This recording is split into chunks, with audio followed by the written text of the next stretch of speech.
I'm back and I feel much, much, much, much, much better. Um, I'm still trying to catch up on a lot of stuff, so please, please, please forgive me. But I wanted to take the time today just to talk, on protection work. This is something that we all need to be doing on at least a weekly basis. Now, depending on the type of spiritual activity that you are doing, whether it's readings, whether it's root word, rituals, whatever the case may be, then obviously you need to be doing more cleansing, more protecting, because when you're in those spiritual streets, the last thing you want to do is be unprotected. And protection work can be as simple as candle workings, or it can be as simple as putting, protection amulets near your door. But at the end of the day, it's something that we all need to do.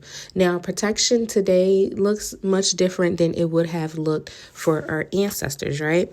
Our ancestors was doing their protection work because of the mistreatment that they had to endure on a day-to-day basis.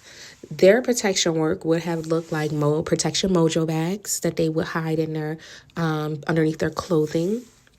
Their protection work would be a lot of prayer work. That we had a lot of prayer warriors that would cast spells of protection around not only them, but their family. Their protection work would have looked like ancestral veneration. So we have to remember that when it comes to protection and when it comes to hoodoo, that will always, always, always be the foundation, or one of the foundation, or foundational fundamentals of hoodoo. Because at the end of the day, hoodoo was created out of survival, and out of necessity, and also out of protection. So we want to remember that when we are doing protection. Now, protection has evolved. Now we are still seem like we're needing protection on a day-to-day basis. But a lot of times our protection is not going to look like what it would have for our enslaved ancestors. Today, we need protection from spiritual attacks. Today, we need physical protection within our homes, within ourselves, around our family.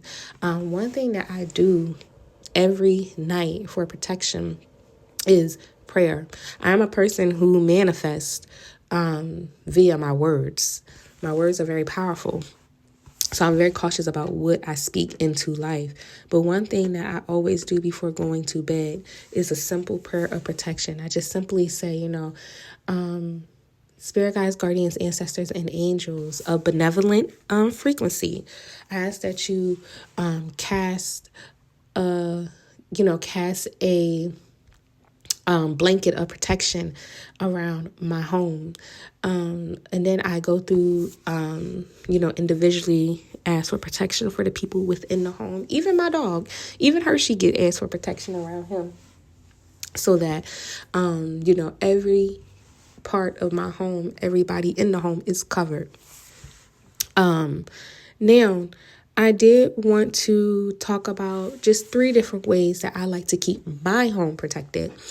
The first one is I am very big on keeping layers of protection around my front door.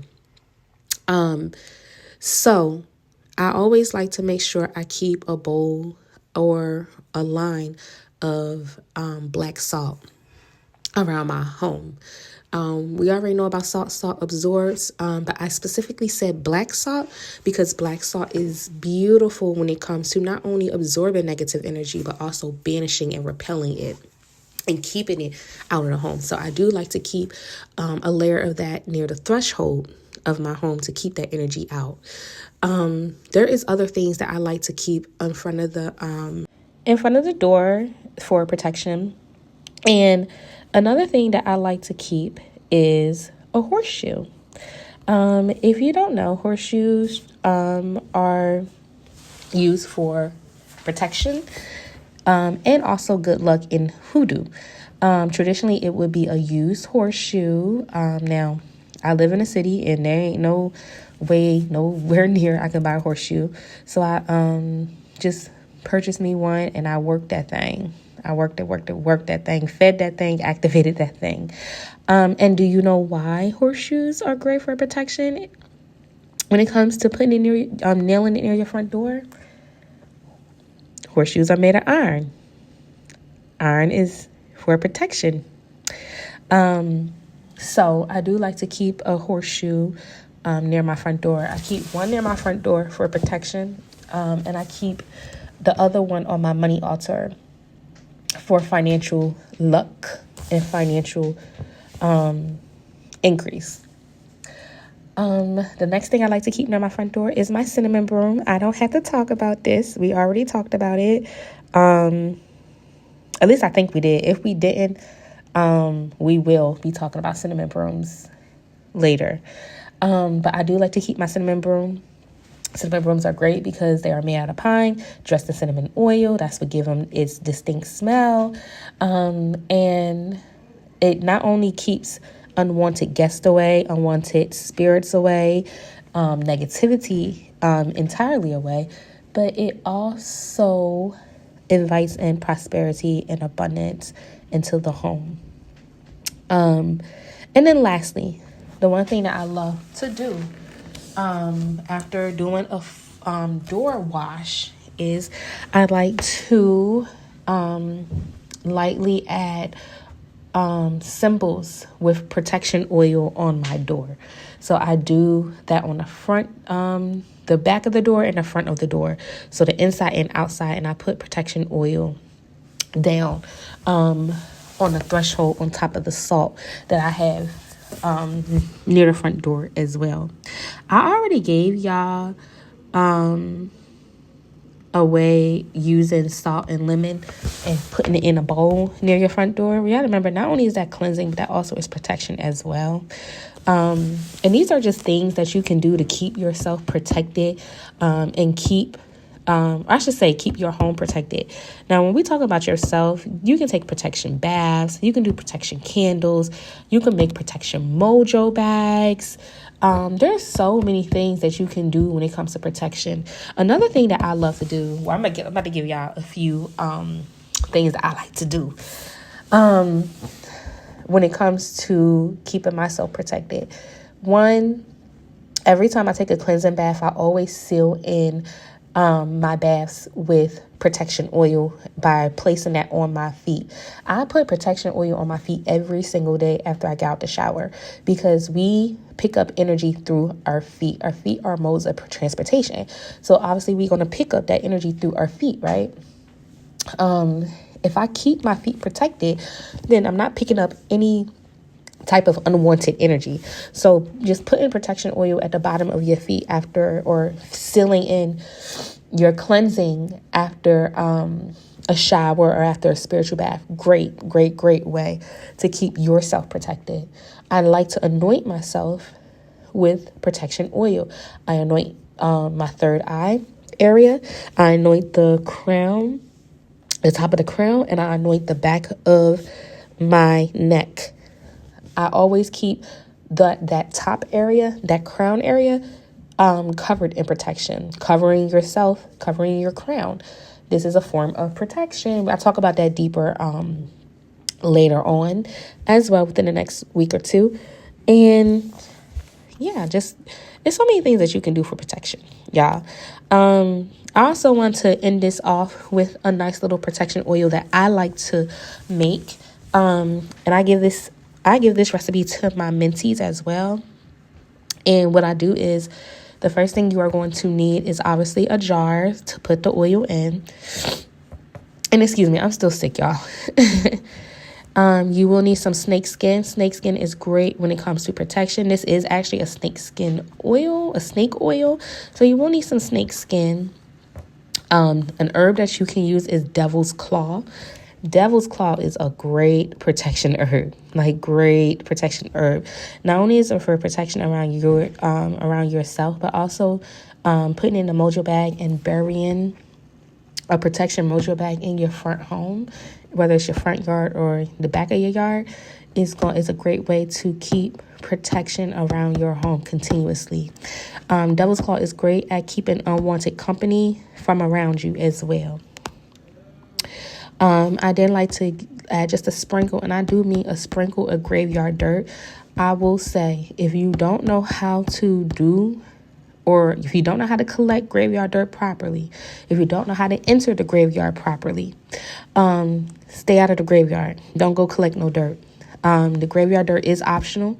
You don't need it, but I like to put it in my protection oil, and it's a specific part of the graveyard that I go to get this. So once again, you don't know how to properly go and collect dirt from the graveyard, don't do it. You don't know how to properly enter a graveyard and navigate through a graveyard, don't do it. Leave the graveyard alone. And then I like to use some sort of hot pepper. It could be cayenne pepper. It could be red chili flakes. It could be black pepper. All are great when it comes to protection. And then lastly, I like to take 3 rusty nails, and I do like to put that in the oil. If I don't have any rusty nails, then you can rust them yourself by putting them in ammonia, or you can, I like to heat them up sometimes. So I'll take it and put that nail under fire and heat it up, and then I'll let it kind of slightly cool so it's not steaming when it goes into the jar, and then I'll put it in the jar, fill it up with oil. You then will bless that oil. I like to bless my protection oil with a couple Psalms. Some of my favorite protection Psalms, 109, 140, 3. Those are 3 of my top favorite protection Psalms. So usually I will use one of them. I know with this one, I like to use 109 specifically. And then now me personally, I work my conjure oils for a week or 2 before I like to start using them. So I go through the feeding and working process for about a week or 2. Sometimes I don't know. Sometimes I do take up to a month. It depends on what my team tells me to do. But I do that, and I like to, then I'll be able to use it. Now, you have to remember, protection is something that's not hard to do, but it is something that is mandatory. It's something that you need to learn how to do. And you need to do what works best for you, because some of the stuff that I'm giving you, you may absolutely enjoy. There's some things that you may not enjoy. At the end of the day, it goes back to sitting down and talking to your team to see what is best for you, what type of protection that you need at that time. Sometimes it may be as simple as putting some oil, anointing yourself with some oil. Sometimes it could be you need to do a full ritual. Maybe you need to do a protection bath, 9 times in a row, or whatever the case may be. But just remember that at the end of the day, you should be getting all your guidance from the divine, from your team. And they will let you know what you need to do, what you need to gather, what you need to make, and all of that good stuff. In the meantime, I am done because I can't breathe now. So I'll talk to you guys later. Bye.